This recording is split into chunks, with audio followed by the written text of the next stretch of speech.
Hello guys, अस्सलाम वालेकुम। मैं संजीदा से फिर एक बार फिर वेलकम करती हूँ अपने रियल लाइफ में और उम्मीद करती हूँ आप सब भी ठीक होंगे और अपने अच्छे अच्छे काम में बिजी होंगे। अल्हम्दुलिल्लाह हम सब भी ठीक हैं आप सबकी दुआओं से। और काफ़ी दिनों बाद मैं आपसे मिल रही हूँ क्योंकि मैंने यूट्यूब चैनल पर कोई वीडियो अपलोड नहीं की थी, काफ़ी दिन हो गए हैं। और बस मेरा इरादा भी नहीं था, लेकिन बार बार बच्चों के कहने पर और बहुत ज़्यादा कहने पर ही मैं आज व्लॉग बना रही हूँ। और कपड़े धो रही हूँ मैं ऊपर, और नीचे मिसबा तैयारी कर रही है पकौड़ी बनाने की, क्योंकि आज बच्चों का मन कर रहा था पकौड़ी बनवाने का। तो इसीलिए मैंने कहा तुम पकौड़ी की तैयारी करो और मैं कपड़े धोती हूँ। तो इसीलिए मिसबा ने तैयारी करी है और 2-3 तरह की हम पकौड़ी बनाएंगे अलग अलग। ये देखिए बैटर बना रही है, इसमें हल्दी नमक मिर्च और थोड़ी सी हल्दी जाएगी और थोड़ा सा जीरा जाएगा। बिल्कुल सिंपल तरीके से आप बना सकते हो। और मौसम भी आज बहुत अच्छा हो रखा है, ना ही तो धूप है और ना ही हवा तो काफ़ी चल रही है, अच्छी चल रही है हवा, तो ठंडा ठंडा मौसम हो रहा है। और जैसे कि आप सबको तो पता ही है मेरे 3 बच्चे हैं और बच्चों की स्कूल की तो छुट्टी हो रखी है। और अब्दुल समद और मोइन गए हैं उर्दू मदरसे पढ़ने के लिए। तब तक के हम नाश्ता तैयार कर लेते हैं, वो सुबह सुबह बिना नाश्ते के करे ही चले जाते हैं। और ये देखिए मिसबा आग जलाने की कोशिश कर रही है। आज हम चूल्हे पर बनाएंगे और आग बिल्कुल भी जलने का नाम नहीं ले रही है। और बहुत तेज हवा चल रही थी ना, इसीलिए पेपर लगा लगा के आग जला रहे थे। आग जलाना पड़ा। थोड़ा सा मिट्टी का तेल भी डाला था मिसबा ने, लेकिन फिर भी नहीं जली। और फिर हमने जद्दोजहद करने के बाद आखिरकार कामयाब हो ही गए, आग जला दी है। और अब कढ़ाई भी रख दी है और सरसों के तेल में ही हम पकौड़ियाँ बनाते हैं। ये देखिए प्याज की एक तरह की तो प्याज की बनाएंगे और फिर आलू की भी बनाएंगे और आलू और प्याज की दोनों की मिक्स भी बनाएंगे। सिंपल बनाएंगे, थोड़ा ही नमक मिर्च डाला है। वैसे तो मोइन तो बहुत ही कम पसंद करता है, ऑयली चीज़ नहीं खाता, पकौड़ी वकौड़ी उसे पसंद नहीं है बिल्कुल भी। और बनकर तैयार है और मोइन आ गया है पढ़कर, लेकिन अब्दुल समद नहीं आया है अभी। आज हमने अलग अलग नाश्ता किया था। मैंने सबसे पहले कर लिया था क्योंकि मैं भी पकौड़ी वगैरह नहीं खाती हूँ, ज़्यादा ऑयली चीज़ नहीं खाती। और ये देखिए फिर मैं नाश्ता कर रही हूँ मिसबा नाश्ता कर रही है और फिर मोइन करेगा। आज हमने अलग अलग नाश्ता किया है। अब्दुल समद बेचारा नहीं आया, गरम गरम पकौड़ी खाना उसकी मिस हो गई है। और फिर आ गया था अब्दुल समद के लिए भी चाय बनाई मिसबा ने। और फिर नाश्ता वगैरह हम कर कर बैठे ही थे थोड़ी देर में कंबल में, क्योंकि सर्दी बहुत ज़्यादा हो रही थी। कपड़े वगैरह मैंने धो लिए थे, बैठे ही थे। तो हमारे घर में कुछ मेहमान आ गए और तो फिर मैंने जल्दी जल्दी अब मोइन को भेजा कि बेटा नाश्ता लेकर आओ और हेल्प भी कराओ मेरी।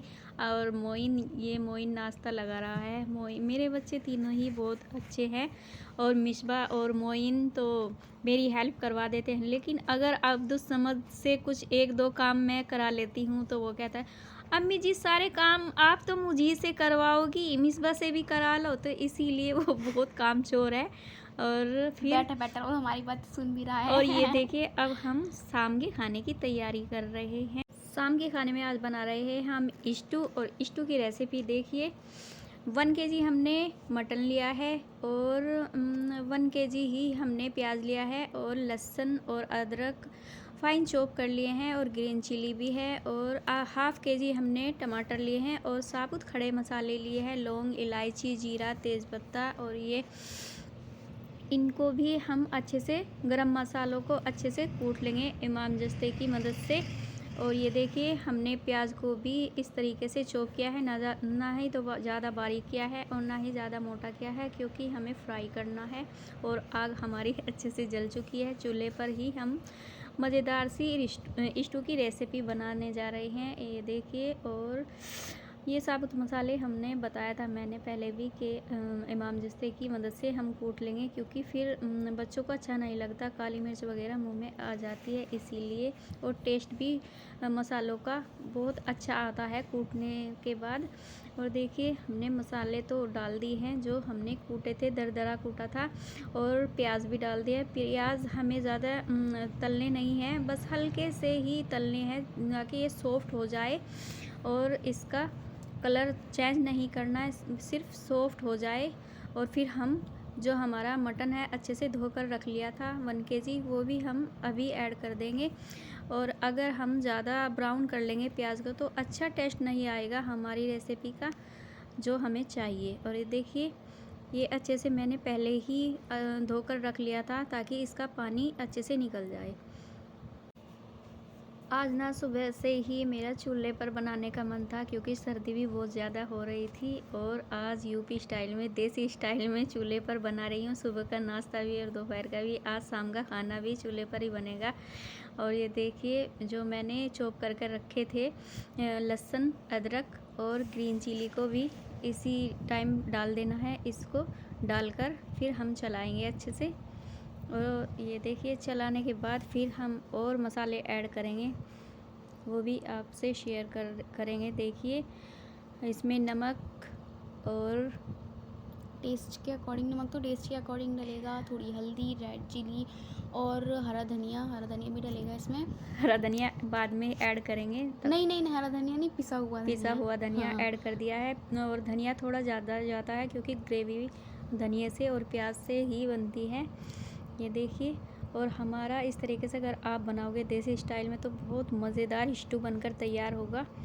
और थोड़ा सा मैंने 2 प्याज मैंने फिर मिक्सी में ग्राइंड करके भी डाल दिए थे इसमें।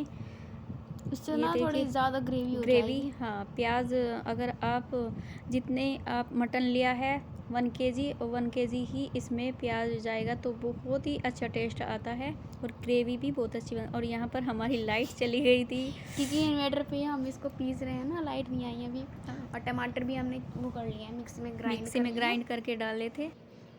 आप चाहे तो दही भी डाल सकते हो, लेकिन मेरे पास दही अवेलेबल नहीं थी तो इसीलिए मैंने टमाटर का ही यूज़ किया है। अगर टमाटर है आपके पास तो टमाटर डाल लीजिएगा, अगर दही है तो दही भी डाल सकते हैं, तो उससे भी बहुत अच्छा टेस्ट आता है। लेकिन मेरे पास नहीं थी, सर्दी बहुत ज़्यादा हो रखी थी, इसीलिए मैंने मार्केट से दही नहीं मंगाई। लेकिन फिर भी ये रेसिपी दही के बिना भी बहुत अच्छी बनकर तैयार होती है। और अब हम इसे ढक के थोड़ी देर के लिए पका लेंगे, मतलब तब तक हमारा मटन गल ना जाए, तब तक हम इसको। और ये थोड़ा सा मेरे पास गोले का बरूदा रखा हुआ था, वही डाल दिया है। और हमारा ये देखिए हमें खाना शाम बनाते रात हो गई है। मगरिब की अजान हो चुकी है अभी।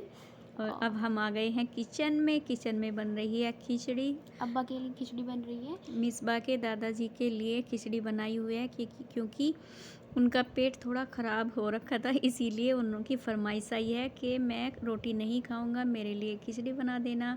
और उनकी थोड़ी तबीयत भी ख़राब है इसीलिए। और अब हमने इसमें थोड़ा सा भंगार लगाया है, बिल्कुल थोड़ा सा प्याज का, क्योंकि पेट ख़राब होता है तो ऑयल ज़्यादा नहीं जाता ना भंगार में, तो इसीलिए थोड़ा सा ऑयल डाला था और प्याज डाला था।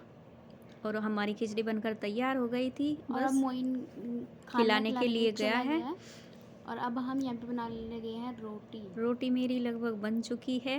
बस मैं तो ये कह रही थी कि नान मंगवा लूँ, लेकिन फिर भी अम्मी ने बस ये रोटियाँ ही बनाई हैं। और रात हो गई थी इसीलिए मैं चूल्हे पर नहीं बना रही हूँ, देर भी हो गई थी। हाँ, फिर अंधेरा हो जाता है ना, फिर ज़्यादा। तो रोटी हमने बनाई है गैस पर ही बनाई है, चूल्हे पर नहीं। मेरा तो मन चूल्हे की रोटी का ही था, लेकिन देर होने की वजह से बस गैस पर ही मैंने रोटी बना ली है। बच्चों को भी भूख लग रही थी। और हमारा शाम का खाना बनकर तैयार है। और ये देखिए हमारी जो स्टू की रेसिपी है मज़ेदार बनी थी, क्योंकि हम वॉइस ओवर बाद में कर रहे थे, पहले हमने चख लिया था, हमने खाना खाने के बाद ही हमने वॉइस ओवर किया है। और अब्दुल समद के जो है अब्बू जी भी आए हुए हैं। सैफ़ी साहब को भी बहुत ही टेस्टी लगी। तो बस अब हम इस वीडियो को करते हैं यहीं पर एंड। अस्सलाम वालेकुम।